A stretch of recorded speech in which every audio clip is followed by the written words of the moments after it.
Oh, so yun, hello mga par. Ngayong araw na to, samahan niyo ako kasi mamimili tayo ng gamit. Kasi, alam niyo ba kung bakit ako mamimili ng gamit? Mag-aasawa na ako. Joke lang. Hindi, kailangan mamili lang ng gamit para in case na may bisita ka or may pupunta sa'yo, komportable ang bisita mo. Tama ba ako dun mga par? So, let's go! G! At dali-dali na nga akong sumakay ng jeep papunta sa Save More San Pedro. So, nandito na tayo mga par sa Save More Supermarket. So, magtitingin-tingin muna tayo.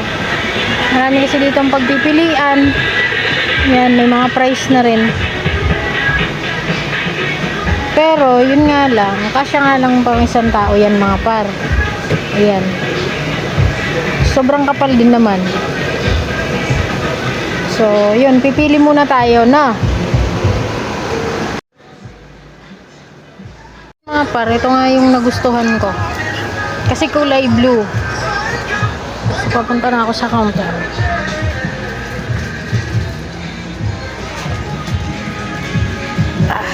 Bigat-bigat rin pala.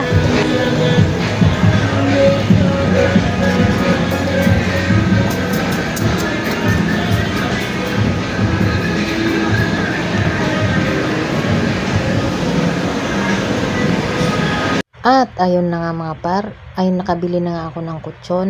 Nakasakay na ako ng jeep pa uwi. So guys, nandito na nga ako sa bahay. So nabili na natin yung kutsyon. Tapos itong electric fan, bago lang dito, nabili ko siya kagabi. Ayan. So, yan yung tatak ng electric fan. Nabili ko siya sa DB Mart. So itong kutsyon ngayong araw ko nabili. Sa Save More San Pedro. Okay na rin siya. Pwede na. Yan, 'di ba? Para kung may bisita ka, hindi hihiga sa kung saan-saan.